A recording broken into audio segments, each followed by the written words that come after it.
Mula dito sa dulo ng steel box girders na to na dalawang span. Yan. Pasinin natin dun sa dulo, nakapag-install na sila doon ng isang span. Ayan, yung mga super T girders na binuhat nila nung nakaraang araw. Ayan, 2, 4, so 6 yung mga super T girders na naka-install na doon. Sinimulan ko to, walang naniniwala sa paligid ko. Magandang umaga mga kasikap. Nandito po tayo sa kabaan ng G. Tuason Street. Kakanan tayo dyan sa Di Santiago at patungo tayo ng Ramon Magsaysay Boulevard upang mag-update ngayong umagang ito dito sa NLEX Connector Section 2. Araw po ngayon ng Martes, ika-23 na ng Abril taong 2024 at ika-8 na po ng umaga. So wag na po natin patagalin to. Tara, let's go!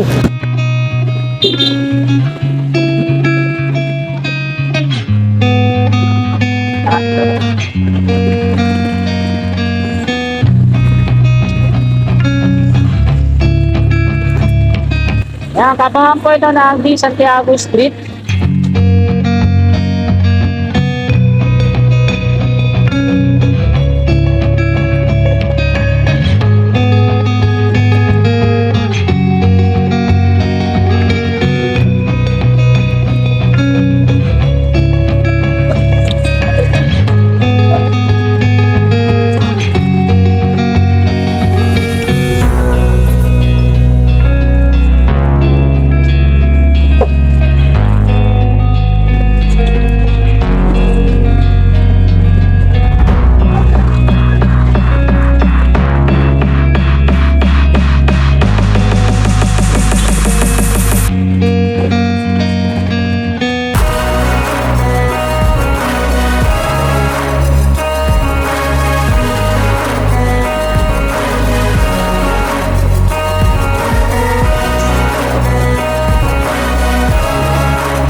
Road 10 Street na po ito mga kasikap.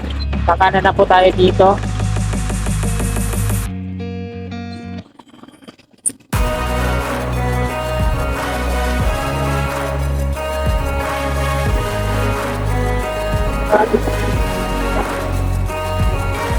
At ito na po sa harapan natin yung NLEX Connector Section 2 na ginamitan nila ng reinforced concrete slab.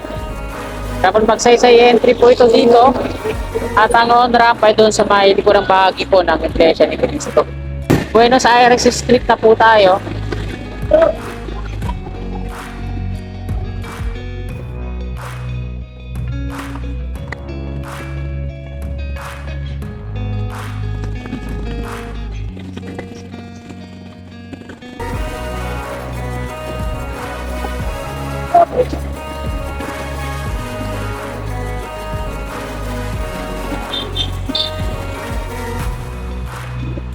At kakanan na po tayo dito. Lalabas tayo dyan sa Ramon Magsaysay Boulevard westbound.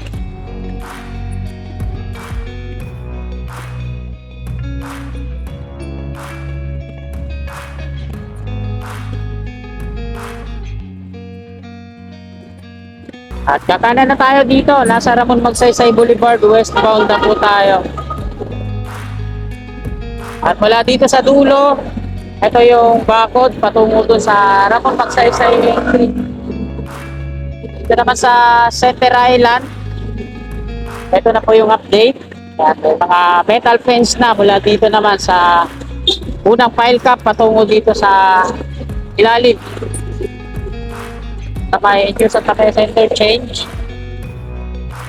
Update naman dito sa road widening. Ayan, nananatiling isa pa rin yung bahay na na-demolish na dyan. So wala pang update sa ibang kabayan, Hilera patungo dun sa Altura. Ito yung Ramon Magsaysay entry.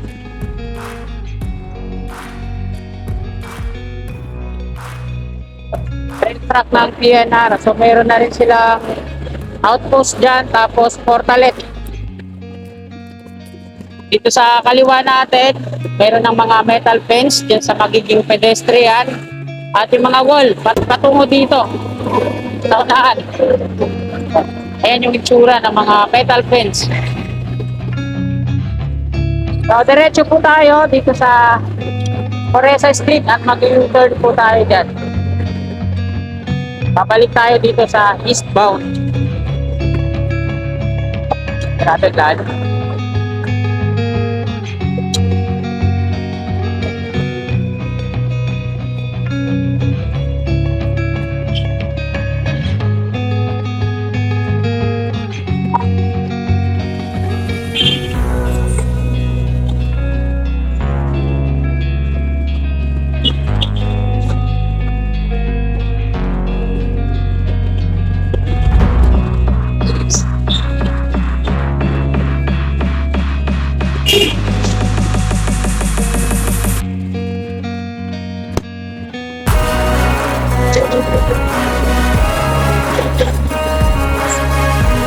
At nandito na tayo mga kasikap sa Ramon Magsaysay Boulevard eastbound. At dito tayo muna sa kanan sa gilid. Bale, titingnan natin kung ano yung tarpaulin dito, no? Lagi mong nakakaligtaan to basahin. Excuse me. So, nandito na tayo. So, ito po yung tarpaulin dito. This is where your taxes go. Name of project, yan, construction of drainage along Ramon Magsaysay Boulevard, Manila City. Location, Manila City. Name of contractor, Chelsea Construction. Date start, February 12, 2024. Contract completion date, matatapos siya sa August 31, 2024. April, May, June, July, August. So, ano lang siya, 4 months lang na gagawin dito. Contract cost, 47,552,083 pesos and 58 centavos.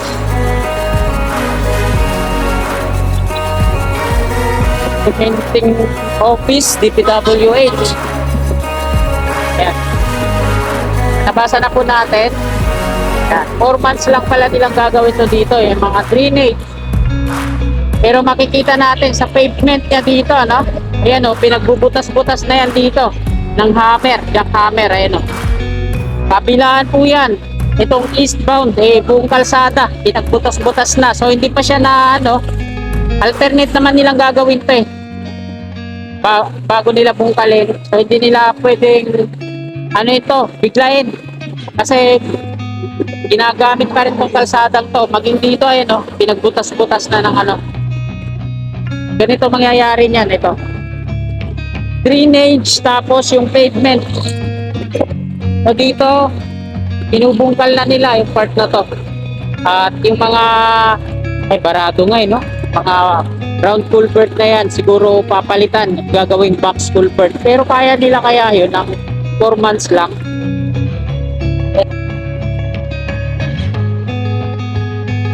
Dito naman sa kaliwa natin, yung part na to, dito sa east ay wala pang mga metal fence na ginagawa. So meron ng mga abang na shear stud. At ito na yung New Santa Mesa Interchange. So kinakabahan na ako na mag-update dito, baka isang kahit na tayo, no? So wag lang tayong magpapalata. Dadaan lang ba tayo or so ito na yung mini CR dito sa part na to. So nakapag-install na pala sila mga kasikap ng mga stint ng super tigger girder sa unahan. Dito po tayo sa eastbound mga kasikap. At ito yung New Santa Mesa Interchange. So dun sa unahan, wala dito sa dulo ng steel box girders na to na dalawang span. Pansinin natin dun sa dulo, nakapag-install na sila dun ng isang span. Ayan, yung mga super T-girders na binuhat nila nung nakaraang araw. Ayan, 2, 4, so 6 yung mga super T-girders na naka-install na doon. Ayan, so ayan mga kasikap. Natapos na nila ang installan ng mga super T-girders, yung isang span na yan, pangalawa. At kompleto sila ngayon dyan.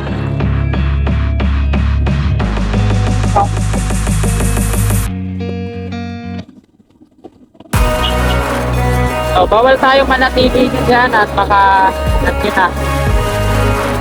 nagkakaigpinta na po dito. At kinuhanan na ako ng lisensya. Inikturan at talagang mainit na ako sa mata ng mga dito.